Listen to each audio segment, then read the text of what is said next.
Grandes civilizações.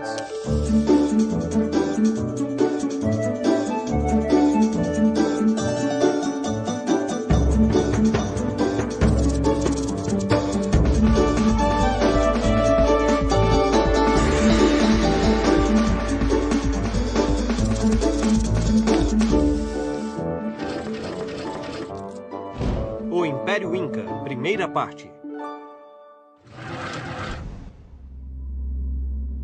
A civilização Inca criou alguns dos monumentos mais maravilhosos do mundo, que são muito visitados até hoje.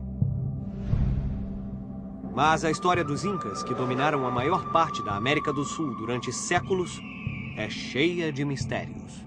Eles habitavam uma parte da América do Sul chamada região andina, que inclui longos trechos de costa deserta, de frio e de planaltos elevados da Cordilheira dos Andes. A 4.500 metros acima do nível do mar, a Cordilheira dos Andes é tão alta e o oxigênio tão escasso que pode ser difícil respirar.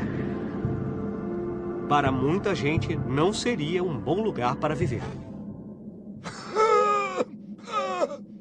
Não consigo respirar! Mas não se engane, muitos povos surpreendentes evoluíram nessas terras. Os Incas se destacaram dos demais e criaram um grande império. Uma grande quantidade de artefatos pré-Inca foi descoberta na cidade de Caral.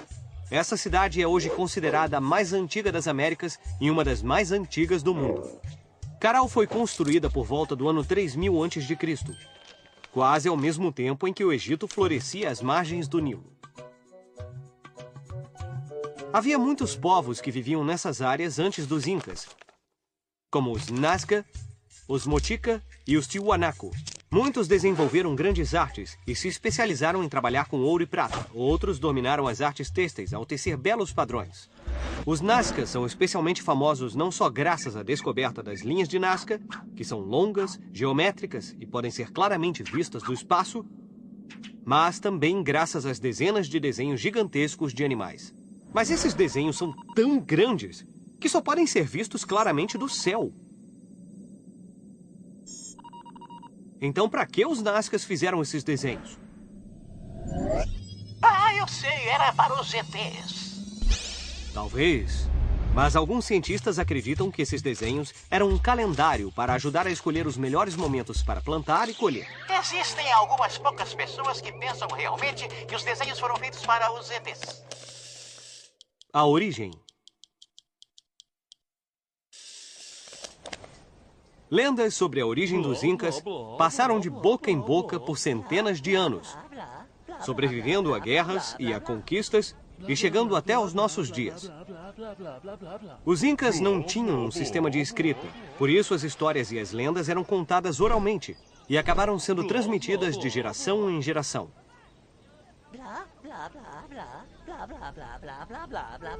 Segundo a lenda, Inti, o deus do sol, pediu a seu filho Ayar Manco para ir à Terra levar a civilização para a humanidade. Após a criação do mundo, Ayar Manco e sua esposa, Mama Oclo, vestiram suas melhores roupas e saíram das profundezas do lago Titicaca com um cetro de ouro em mãos. O pai de Ayar explicou que o cetro iria mostrar onde eles deveriam construir um grande império. Depois de andar muitos quilômetros em direção ao nordeste, Ayar Manco e Mama Oclo ficaram surpresos, pois o cetro fincou-se na colina de Huanacauri. Esse era o sinal que eles estavam procurando. Então foi lá que fundaram a cidade de Cusco, que se tornou o centro do Império Inca e cujo nome significa o umbigo do mundo. Ayar Manco tornou-se Manco Capac, o primeiro imperador Inca. Sua esposa e ele mostraram a seu povo como plantar, pescar, construir casas e outras coisas mais. Os imperadores incas eram descendentes de Manco Capac e todos eram considerados divinos, porque foram relacionados ao pai de Manco, o deus Sol Inti. Agricultura de montanha. Nos Andes não havia campos planos onde os incas pudessem plantar. Em vez disso, tiveram de domar as encostas íngremes das montanhas. como se estivessem domando um cavalo selvagem. Para fazer isso, desenvolveram novas maneiras de plantar sementes, o que mais tarde os tornaria famosos. E o vencedor é o Inca! É verdade que não ganharam nenhum prêmio, mas inventaram um sistema de cultivo em terraço chamado andenes, que era muito engenhoso. Eles construíram aquedutos e canais nas encostas das montanhas, o que permitia a distribuição do fluxo de chuvas montanha abaixo e a irrigação de um terraço de cada vez. Foi assim que foram capazes de produzir alimentos suficientes para desenvolver sua grande civilização, que continua a surpreender as pessoas até hoje. Agora, se você gosta de batata frita, deve agradecer aos Incas, porque eles foram os primeiros a cultivar a batata e a apresentaram ao resto do mundo. E não apenas um tipo de batata. De fato, mais de 200 tipos eram colhidos. 200 tipos de batata? E isso não é tudo. Outra cultura importante para os Incas era o milho. Era especialmente importante porque o sabugo de milho, ou choclo, podia ser conservado por longos períodos e podia ser consumido enquanto outros alimentos estavam escassos. Acreditava-se que o milho era de origem divina e só podia ser consumido pelos nobres incas. O milho acabou sendo exportado para a Europa e hoje é a cultura mais comum no mundo.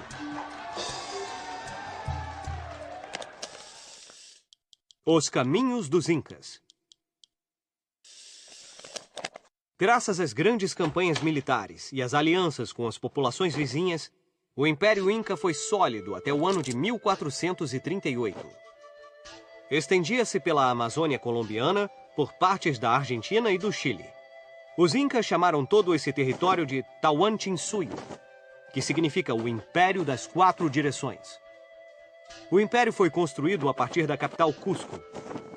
Duas coisas ajudaram os Incas a expandi-lo: os guerreiros, que eram muito bons, e eles próprios, que eram excelentes negociadores. Por exemplo, para evitar uma guerra, os diferentes povos tinham que dar alimento, vestuário e tecidos aos Incas, que por sua vez os deixariam em paz. Os Incas tinham um exército poderoso que era muito bom em planejamento, disciplina e estratégia.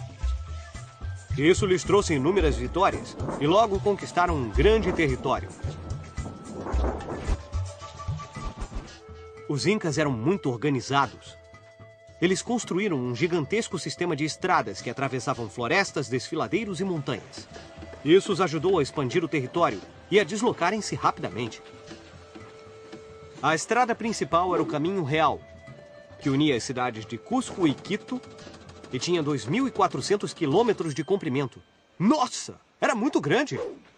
Essas estradas serviam não apenas para incentivar o comércio, mas também para desenvolver um sistema de correios. As estradas eram usadas por chasques, corredores altamente treinados. Eles faziam parte de um sistema de revezamento que era usado para transportar mensagens memorizadas de uma cidade para outra. A mensagem podia viajar até 200 quilômetros por dia. Isso significava que só os mais fortes e os mais rápidos corredores poderiam ser chasques. Talvez eles também fossem responsáveis pela circulação monetária.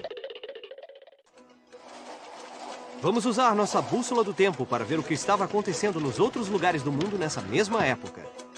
O que estava acontecendo em Constantinopla, enquanto o Império Inca foi reforçar o seu poder na América do Sul? Bem, Constantinopla, a capital do Império Bizantino, estava sendo sitiada pelos turcos otomanos. Em abril de 1453, o sultão turco Maomé II montou sua tenda aos pés das muralhas de Constantinopla, junto com um exército que ultrapassava o número de habitantes da cidade. Durante 2 meses, os turcos bombardearam essas muralhas com canhões. Os bizantinos foram perdendo a força e as pessoas começaram a passar fome devido à falta de alimentos. Quer saber? Eles deviam ter pedido um carregamento de batatas aos Incas. Isso era impossível. Ninguém na Europa sabia que o continente americano existia naquela época. Não só os europeus não sabiam nada sobre esses continentes e os povos que habitavam do outro lado do Atlântico, como também não saberiam o que seria uma batata, porque ninguém na Europa tinha visto uma batata antes. Vamos ver o que vai acontecer no próximo episódio, o Império Inca, segunda parte. Com o crescimento do Império Inca, foi preciso estabelecer um sistema para manter o controle das coisas. Então, inventaram um sistema matemático chamado Quipu. Todos os grandes impérios precisam de uma grande organização para manter a ordem em vastas extensões de terra e entre muitas pessoas. Felizmente, os Incas tinham uma grande organização política e administrativa. E à frente dessa organização estava o Imperador Supremo, o Sapa Inca. A maior conquista dos Incas foi oferecer a cada habitante do império comida e trabalho. Na verdade, a pobreza não existia no Império Inca. Claro, o imperador e a nobreza tinham muitos luxos, mas ninguém no império passou fome e todos tinham roupas para vestir.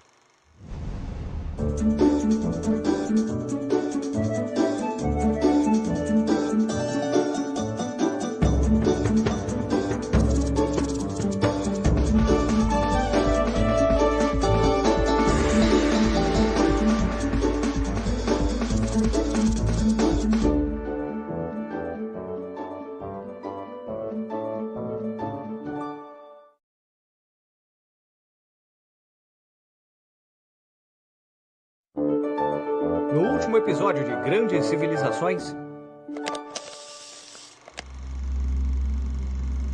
a civilização Inca criou alguns dos monumentos mais maravilhosos do mundo, que são muito visitados até hoje.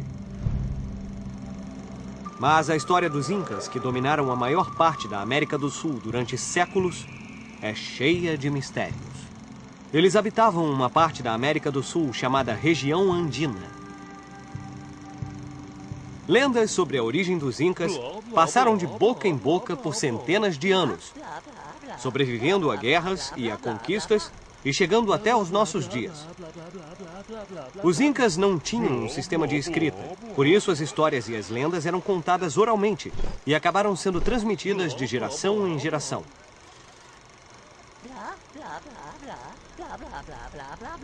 Segundo a lenda, Inti, o deus do sol, pediu a seu filho Ayar Manco para ir à Terra levar a civilização para a humanidade. Após a criação do mundo, Ayar Manco e sua esposa, Mama Oclo, vestiram suas melhores roupas e saíram das profundezas do lago Titicaca com um cetro de ouro em mãos. O pai de Ayar explicou que o cetro iria mostrar onde eles deveriam construir um grande império. Depois de andar muitos quilômetros em direção ao nordeste, Ayar Manco e Mama Oclo ficaram surpresos, pois o cetro fincou-se na colina de Huanacauri. Esse era o sinal que eles estavam procurando. Então foi lá que fundaram a cidade de Cusco, que se tornou o centro do Império Inca e cujo nome significa o umbigo do mundo.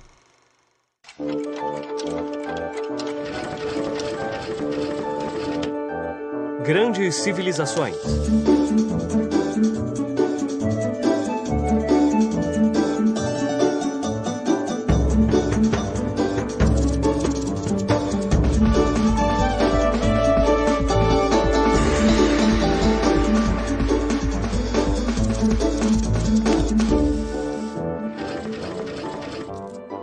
O Império Inca, segunda parte. Com o crescimento do Império Inca, foi preciso estabelecer um sistema para manter o controle das coisas. Então, inventaram um sistema matemático chamado Quipu. Essa foi a principal ferramenta para controlar todas as contas no Império Inca. Usando uma série de nós agrupados por uma série de cordas finas, muitas coisas diferentes podiam ser contadas. Cada tipo de nó, o tamanho do nó, a espessura da corda e a cor significavam algo diferente e davam as informações vitais sobre as contas e os registros de que todo o império dependia. Havia pessoas especialmente treinadas para usar esses cabos. Algumas delas eram os Quipucamayok, os responsáveis pelo controle das cordas de uma região inteira, ou suyo. O Quipu foi uma grande ferramenta para recolher e manter grandes quantidades de dados, como uma espécie de computador antigo. Mas como exatamente os Incas usavam essa ferramenta é um dado perdido na história. Por isso ninguém sabe ao certo como funcionava. A vasta organização. Todos os grandes impérios precisam de uma grande organização para manter a ordem em vastas extensões de terra e entre muitas pessoas. Felizmente, os Incas tinham uma grande organização política e administrativa. E à frente dessa organização estava o Imperador Supremo, o Sapa Inca. Tudo o que ele dissesse era considerado lei suprema. Mas ele também tinha suas próprias regras a seguir. Não lhe era permitido apenas sair e se divertir. Ele tinha que trabalhar muito. Ele também tinha de ter uma esposa. Bom, na verdade ele poderia ter mais de uma. Às vezes centenas de mulheres. Mas havia sempre uma mulher principal, que era considerada sagrada e era adorada como a filha da lua. A maior conquista dos Incas foi oferecer a cada habitante do império comida e trabalho. Na verdade, a pobreza não existia no Império Inca. Claro, o imperador e a nobreza tinham muitos luxos, mas ninguém no império passou fome e todos tinham roupas para vestir. Os Incas tinham 3 leis básicas que todos deviam respeitar: não roubar, não mentir e não ser preguiçoso. Ei, você está dormindo em serviço? Ou vai me dizer que estava apenas descansando os olhos, hein? O Ayllu, ou clã familiar, era a unidade básica da sociedade Inca. Quanto mais filhos tivesse uma família, mais terras ela teria que ter. O que fazia sentido, porque a família teria mais bocas para alimentar. Todo o trabalho era dividido entre os membros da família e cada uma tinha que ter bastante alimento e roupas para que todos pudessem ser felizes. Arquitetura. As competências e habilidades dos construtores incas eram incríveis, e suas técnicas continuam a surpreender os engenheiros até hoje. Os incas usaram pedras gigantes e colocaram-nas umas em cima das outras, sem utilizar qualquer tipo de cimento. Eu disse sem cimento. Elas foram montadas tão bem que nem mesmo uma folha de papel poderia passar nas fendas entre as pedras. Um exemplo da ousadia da arquitetura inca é a incrível cidade de Machu Picchu, que foi construída no alto de um pico de montanha a mais de 2 quilômetros de altura. Como foi construída em um lugar que era tão difícil de alcançar, ela continua a ser um mistério até hoje, pois há blocos de pedra de mais de 7 metros de altura que foram montados com uma precisão incrível. As Crônicas da Conquista. A história dos Incas tem sido transmitida de pessoa para pessoa. Como os Incas não deixaram nada escrito, o que sabemos sobre eles hoje vem dos historiadores espanhóis, que vieram durante a conquista espanhola, os cronistas. A Lhama está certa. Os cronistas deixaram textos escritos e desenhos que mostram os costumes do Império Inca. Uma das primeiras crônicas sobre os Incas foi iniciada em 1532, quando um exército de espanhóis com fome de ouro e riquezas chegou ao Peru, liderado por Francisco Pizarro. Vamos conquistar tudo e em seguida levar todo o ouro para nós! Havia muitos cronistas, mas um dos mais importantes foi Felipe Guamán Poma de Ayala. Esse cronista diz que era filho e neto de chefes nobres que estavam muito perto dos Incas. O mais incrível é que sua crônica só foi descoberta em 1908. Ela foi encontrada juntamente com outros pergaminhos na biblioteca de Copenhague, na Dinamarca. E como este livro acabou na Dinamarca, a milhares de quilômetros do Peru e quase 400 anos depois, continua sendo um mistério. Mas, graças a este volume de 1.179 páginas e uma enorme quantidade de desenhos, agora sabemos muito mais sobre os costumes e a cultura dessa civilização extraordinária, o Império Inca.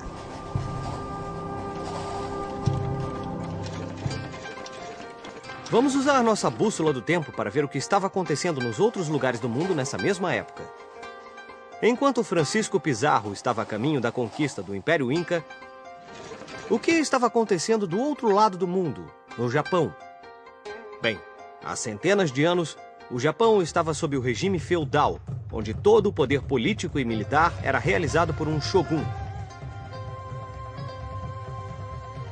Mas em 1543, somente 10 anos depois que Francisco Pizarro conquistou os Incas, um bebê chamado Tokugawa Ieyasu nasceu no Japão. Ele iria formar um exército invencível de guerreiros samurai para se tornar a pessoa mais poderosa de todo o Japão. Um bebê fez tudo isso? Não, Pipo, ele cresceu primeiro. Mas enquanto crescia, Ieyasu teve que vencer muitas provações. Quando tinha 7 anos, ele foi preso por uma família rival. Durante os 10 anos de cativeiro, Ieyasu pediu para ser treinado como um guerreiro samurai. Quando tinha 17 anos, foi libertado e voltou para casa para formar um exército de guerreiros que se tornaria a força mais poderosa de todo o Japão. No ano de 1603, o imperador chamado Ieyasu Shogun foi capaz de estabelecer sua própria dinastia. Ieyasu pensou que era necessário proteger os costumes japoneses a fim de preservar a paz. Então ele sugeriu o fechamento das fronteiras do país, mantendo assim o japonês dentro do Japão e todas as influências estrangeiras do lado de fora. Após a morte de Ieyasu em 1616, o Japão começou a se isolar do resto do mundo. Por exemplo, não eram permitidos cristãos em solo japonês, nem comerciantes de outras terras. Mesmo barcos foram proibidos, pois eles permitiriam o acesso de outros países à ilha do Japão. Foi assim que o Japão entrou em uma era de total isolamento. Talvez, se os incas tivessem fechado suas fronteiras, os espanhóis não teriam sido capazes de conquistá-los, não é? Bem, a diferença é que os incas não viviam em ilhas como os japoneses. E teria sido difícil que eles ficassem isolados dos espanhóis, que chegaram às Américas à procura de ouro, prata e tesouros.